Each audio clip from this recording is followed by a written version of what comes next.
السلام علیکم ورحمۃ اللہ تعالی وبرکاتہ۔ امید کرتا ہوں آپ تمام احباب خیر و عافیت سے ہوں گے۔ اللہ تبارک و تعالی آپ کو شاد و آباد رکھے۔ آج میں اس ویڈیو کے اندر چند تین اہم مسائل پر گفتگو کروں گا۔ آپ کو ویڈیو کو بہت غور کے ساتھ سننا ہے۔ میں ویڈیو کو شروع کرتا ہوں تو سب سے پہلا مسئلہ یہ ہے، ایک بھائی سوال کرتے ہیں کہ رمضان المبارک میں اعلانیہ کھانا پینا کیسا ہے؟ یعنی کہ یہ پوچھنا چاہ رہے ہیں کہ رمضان المبارک کا جب مہینہ چلتا ہو تو رمضان المبارک میں کوئی شخص، یعنی کہ یہ مسلمان اور جو غیر مسلم ہیں ان دونوں کے لیے سوال ہے، کیونکہ یہ رمضان کا جو مہینہ ہے اس میں 30 روزے مسلمانوں پر فرض کیے گئے۔ جس طریقے سے اللہ تبارک و تعالیٰ نے مسلمانوں پر نماز پنجگانہ فرض کی، اسی طریقے سے مسلمانوں پر روزے بھی فرض کیے، اور یہ 30 روزے رکھنا بہت ہی ضروری ہے مسلمانوں کے لیے، اور غیر مسلم پر فرض نہیں ہوتے، بلکہ یہ شرط ہے کہ مسلمان ہو، عاقل ہو، بالغ ہو، یعنی کہ مسلمان پر ہی روزے فرض ہیں۔ تو رمضان المبارک میں اگر کوئی شخص سب کے سامنے، یعنی کہ روزے دار کے سامنے کھلم کھلا کھائے تو اس کے لیے کیا حکم ہے؟ تو جو لوگ شرعی عذر کے بغیر، یعنی کہ کوئی عذر وغیرہ نہیں ہوتا، ٹھیک ہے، ان کے آگے نہ بیمار ہوتے ہیں، نہ کوئی دقت ہوتی ہے، نہ مسافر ہوتے ہیں، تو جو لوگ شرعی عذر کے بغیر رمضان المبارک کے دنوں میں روزے نہیں رکھتے اور اعلانیہ کھاتے، اعلانیہ کا معنی یعنی کہ کھلم کھلا سب کے سامنے گٹکے چپتے ہیں، تمباکو ہے، کھانا پینا ہے، سب کے سامنے کھلم کھلا اعلانیہ کھاتے پیتے ہیں، تو حکومت اسلامیہ پر فرض ہے، یعنی کہ جس جگہ اور جس شہر اور جس ملک میں وہ اس طریقے سے اعلانیہ کھاتا پیتا پھرتا ہے، یعنی کہ روزے داروں کے سامنے، تو حکومت اسلامیہ اگر وہاں پر ہے تو حکومت اسلامیہ پر فرض ہے کہ وہ ایسے شخص کو قتل کر دے۔ یعنی کہ شریعت نے اتنی سخت پابندی لگائی کہ اگر کوئی شخص بغیر عذر کے رمضان المبارک کے دنوں میں اگر روزہ نہیں رکھتا اور روزے داروں کے سامنے کھلم کھلا کھاتا پیتا ہے، اور اگر وہاں شریعت اسلامیہ ہے تو حکومت اسلامیہ پر فرض ہے کہ وہ انہیں قتل کر دے، یعنی کہ حکومت اسلامیہ پر یا عمر قید کی سزا دے دے۔ اور جہاں اسلامی حکومت نہ ہو تو وہاں کیا کیا جائے؟ تو جہاں اسلامی حکومت نہ ہو تو وہاں کے مسلمانوں کو چاہیے کہ ایسے لوگ جو لوگ اعلانیہ کھاتے پیتے ہیں، یعنی کہ بغیر عذر کے، تو ایسے لوگوں کا سخت سے سخت جو شریعت نے کہا ہے اس طریقے سے اس کا بائیکاٹ کیا جائے۔ یہ ہم لوگوں پر ضروری ہے۔ دوسرا مسئلہ یہ ہے کہ ایک بھائی سوال کرتے ہیں کہ حاملہ عورتوں کے لیے روزے کے بارے میں کیا حکم ہے؟ تو ایک حدیث پاک بتلاؤں، اور سب سے بڑی بات یہ کہ جب مسلمان جو سنی صحیح العقیدہ ہیں، جب ان کے سامنے سرکار صلی اللہ علیہ وسلم کی حدیث آتی ہے تو وہ کچھ بھی ہو، یعنی کہ وہ اس چیز کو مان لیتے ہیں۔ تو میں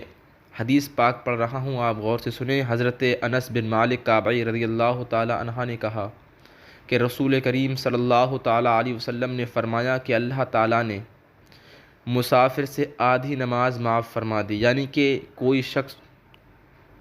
اگر سفر کے لیے نکلا اور لمبا سفر تھا،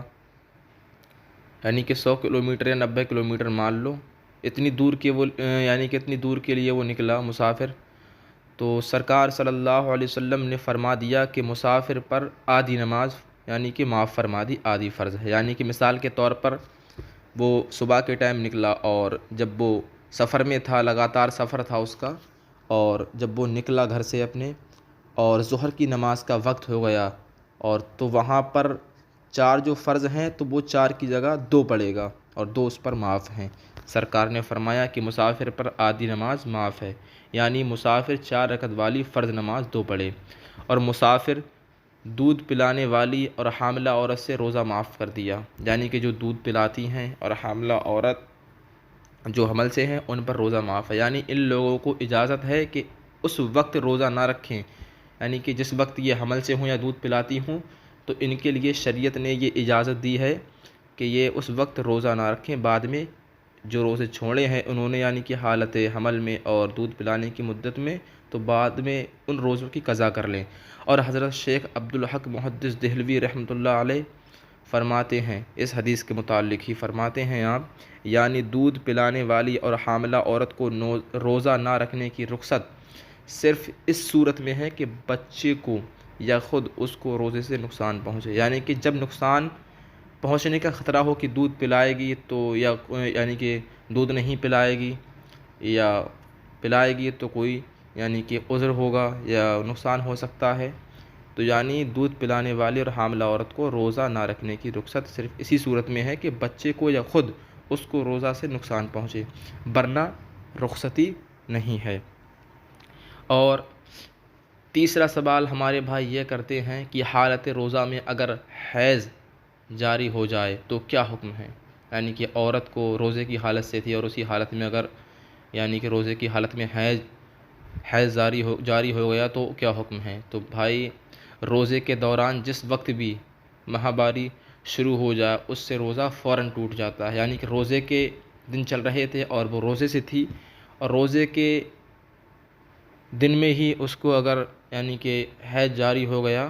تو فوراً ہی اس کا روزہ ٹوٹ جائے گا اور کھانا پینا جائز ہو جائے گا۔ تو اس حکم کے لیے کوئی خاص وقت متعین نہیں، دن میں جس وقت بھی یعنی کہ حیض جاری ہو یعنی کہ سٹارٹ ہو جائے تو یہی حکم ہوگا، البتہ روزہ داروں کے سامنے کھانے پینے سے بچے، یعنی کہ جس وقت اس پر ماہواری یعنی کہ سٹارٹ ہو جائے فوراً اس کا روزہ منقطع ہو جائے گا اور اس پر کھانا پینا جائز ہو جائے گا، مگر شریعت نے یہ حکم لگایا کہ وہ جس پر حیض جاری ہوا تھا اس عورت کو چاہیے کہ وہ روزے داروں کے سامنے کھانے پینے سے بچے، کیونکہ اس کی شریعت نے بہت زیادہ مذمت فرمائی ہے۔ تو آپ ویڈیو پر نئے ہیں تو ویڈیو کو شیئر کریں زیادہ سے زیادہ۔ اللہ تبارک و تعالی ہم تمام تر کو علم دین پڑھنے، سیکھنے اور سکھانے کی یعنی کہ قوت عطا فرمائے، اور اللہ ہم سے یعنی کہ